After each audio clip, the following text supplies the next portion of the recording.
Welcome again to Coastal Matters. I'm Charlie Walters. My guest today is Dr. Robert Young, who is professor of coastal geology at Western Carolina University and director of the program for the study of developed shorelines, which is a joint venture between Duke University and Western Carolina University. Their mission is to conduct scientific research into coastal processes and to translate the resulting science into policy recommendations. Dr. Young is also a licensed professional geologist in 3 states. He's the author of numerous technical publications, and with Dr. Orrin Pilkey, he is the co-author of the 2009 book, The Rising Sea. Thanks for joining me today, Rob. Happy to be with you. For the last 2 years, or the only 2 years so far, you've been part of the Coastal Erosion Forum that the Nantucket Coastal Conservancy put together. And the first night of that forum, the presenters were asked to talk about the big picture. So I'm going to start there and ask you to give a brief but worldwide perspective on coastal erosion and rising seawaters as of May 2015. Well, the fact of the matter is that the volume of the world's oceans is increasing. It's increasing because the planet is warming.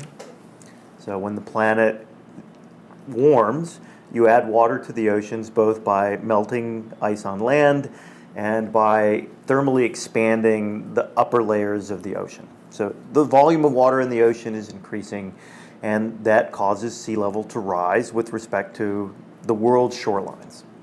So roughly 85% of the world's shorelines, where there isn't something going on with the land surface, are eroding. And they are eroding at an ever rapid rate, and that rate of erosion is likely to increase in the future.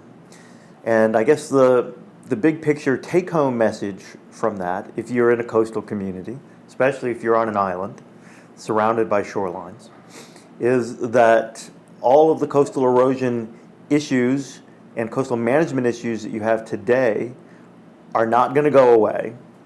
And in fact, in the future, they're only likely to get worse.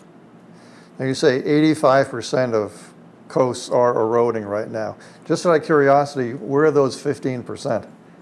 Most of those are areas where there is something going on tectonically. So either the land surface is being raised up because there's something exciting happening geologically, or the land surface is being raised up through a fairly complicated process that we call glacio-isostatic rebound, where there used to be glaciers and the ice is gone, so the land is bouncing back up from the removal of the ice. And that's primarily up north. Keeping with the worldwide perspective, there are some, I guess in a couple of cases, there are some countries that may not exist in 50 or 100 years because they'll be underwater.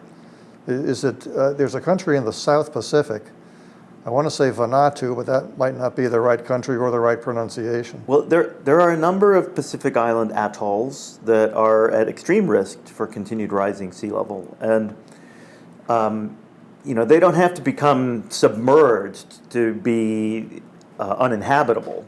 You simply raise the water level enough, and there's no longer a freshwater lens available on the island for drinking water.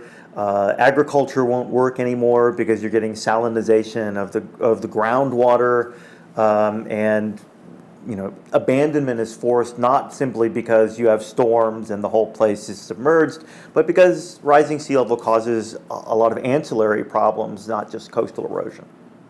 And there's some countries that are affected. Low-lying countries obviously are going to be affected more than countries that have a lot of mountains. Let's switch over to the U.S. now, because it's tempting to think of erosion as being a beach problem, rising seas being a beach problem. Mm-hmm. But there are a lot of cities that are already having problems. Can you talk about those cities? Sure. Most East Coast cities are already dealing with the last century's rise in sea level. And especially places like Miami, Dade County, Florida, where when the moon is full, they have nuisance flooding that can be sometimes very dramatic and troubling. Charleston, South Carolina, Savannah, these are cities that are already investing millions of dollars in their stormwater runoff infrastructure because it's all gravity fed. And if sea level comes up, it's harder to drain the streets and drain the city. New Orleans, Louisiana, and the entire area to the south of New Orleans is losing land very rapidly. The hot spot for sea level rise right now on the East Coast is probably the Tidewater, Virginia area around Norfolk. And in that particular area, not only is global sea level rising, but there's some land subsidence going on for a couple of different reasons. So they have the highest rate of sea level on the East Coast right now is centered on the entrance to the Chesapeake Bay and Norfolk, Virginia, which is where there are significant military resources for the U.S. So in Norfolk, they take sea level rise very seriously, and there is a very active effort right now between the Department of Defense and the state of Virginia and the localities in Tidewater, Virginia to take some active measures to adapt to rising sea level. And what kind of active measures are they able to take, and are they taking? Well, they're in the middle of planning all of that at the moment, and you have to decide what infrastructure you absolutely have to protect in place and whether it's practical to do so and how much it would cost. And then you have to make some very difficult decisions as to what infrastructure you might not want to protect anymore and how you deal with that. And then, the real big question, of course, is how you pay for all of this, because it's only going to get more expensive in the future to protect these things and not less. And Venice, Italy, of course, is another example of this and has been for some time. If you're a tourist and are there at the wrong time of the day or the wrong time of the year, I'm told they hand out galoshes or boots for people to walk around in because they haven't figured out how to deal with this yet. There are certainly many places in the world where rising sea level is not an esoteric debate or an esoteric question. Now let's narrow the focus a bit and talk about the Cape and Islands, Nantucket specifically for obvious reasons. What do you see going on here? Well, the good news, I think, for the Cape and Islands is that for the most part, your beaches are still in great shape. So you don't have overdeveloped shorelines like Myrtle Beach, South Carolina, for example, which is lined with high-rises that were built right up on the coast. The beach in Myrtle Beach and North Myrtle Beach is gone, effectively. Every grain of sand that's in front of those hotels is a completely artificial construct. It's all pumped there. They have very little flexibility in deciding what to do as sea level rises. Here, at least, you don't have that same level of dense development. You have a lot of sand, fortunately. The Cape is a giant pile of glacial sand. And so because of the geomorphology and the geological setting, and because you don't have that same degree of intense urbanization, you will have far more flexibility in deciding how to adapt to rising sea level in the future, how to change the vulnerability footprint of your communities than many of the places to the south. Resort communities like the Jersey Shore and places in Long Island, Myrtle Beach, much of Florida. Here, at least, you still have an opportunity, provided that you don't mess things up and increase the density of your development. You still have an opportunity to adapt very sensibly to rising sea level and coastal hazards in the future. What do you say to those people who don't believe in climate change? I think that it's really impossible for anyone to assert that climate is not changing and the planet isn't warming. The evidence is absolutely overwhelming. Now, you might be able to argue a bit as to the exact degree that humans are playing in that warming. There's a little bit of room for discussion as to whether burning fossil fuels is causing 95% of the warming, 90%. But those who wish to ignore the fact that the planet is getting warmer are digging their own graves, or digging the graves for the rest of us as well, essentially, because it's really a nonsensical position. And if your primary concern is that you don't like the idea that humans are causing this, well, we still all need to admit that the planet is in fact getting warmer. Sea level is in fact rising. We've been measuring that rise for more than 100 years from tide gauges all over the world. There's no question about it. Zero question. None. No room for discussion. Sea level is rising. The planet is getting warmer. So if you'd like to pretend that humans are not playing a role, that still does not abdicate the responsibility of adapting to the warming and the sea level rise that we know for sure is happening. Those are, to some degree, two separate issues. I'm a practical guy. I like to work with communities on adaptive action. So, I spend more time talking about the fact that the planet is warming no matter who's causing it. Sea level is rising no matter who or what's causing it. We need to do something about it. What I can never understand is how no one questions what scientists will tell us about putting a man on the moon, or about developing a miracle drug, or about developing computers and the internet. But when it comes to climate change, all of a sudden, a lot of people don't believe a word the scientists tell them. It's been a puzzle to me for years. Let's shift tracks, and I'd like to hear how you became a geologist. I mean, is this something that interested you as a boy, or is it something you developed when you were in college? How did you get there? Well, I grew up in the Chesapeake Bay of Virginia, digging clams and catching fish and wiggling my toes in the sand and mud of the York River. And so, I guess my desire to become a coastal marine geologist is just an extension of my boyhood, really. It's still what I do for a living. I was out at Cisco yesterday with my kids, wiggling my toes in the sand and pretending like I'm working for a living. So, to jump off from that, tell us about the program for the study of developed shorelines, the joint venture between Duke and Western Carolina.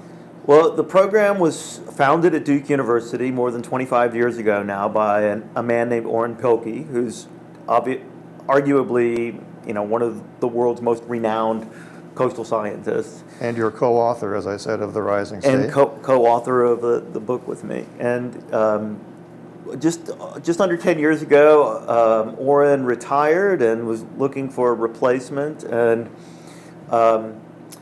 my wife and I, we love living in Western North Carolina. So we were fortunate enough to negotiate this joint effort now where the offices are primarily in the mountains of North Carolina and no longer at Duke. But we're somewhat of a unique program. We have both scientists and sort of policy wonks and managers under the same roof. And we do both basic science on coastal processes, coastal storm impacts, and we also have a very strong effort to communicate that science to the public, to policymakers, to assist NGOs with evaluating coastal engineering plans, those kinds of things. So it's been a lot of fun, and we are truly a global program. We work in right now Bulgaria.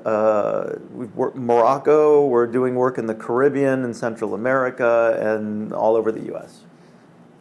Just as a footnote, there are about 500 Bulgarians who live on Nantucket. I met some Bulgarians last night, got to use a little bit of my Bulgarian, which is nominal. And I also noticed that there's a Bulgarian school here on the island now, which if I don't get there on this visit, I'll have to make sure that I visit next time I'm here. Now, as you say, you are based inland. You're not, your offices and so on are very far inland. 2,000 feet. But that's not where Duke is. No. And that's not where Western Carolina is. So you're not working on the campuses of those two schools? No, the Western Carolina University is in the mountains of North Carolina, so Yeah. we're near Great Smoky Mountains National Park. Okay. And Duke is in the Research Triangle, so we're about 2.5 hours away from Duke. But the offices are on the campus of Western Carolina University. So how much field work, if that's the right word when we're talking about shorelines, are you able to do? Well, again, we're a global program. So You do a lot of traveling. I'm an hour and a half from the Atlanta airport, which is, so all my field work starts there.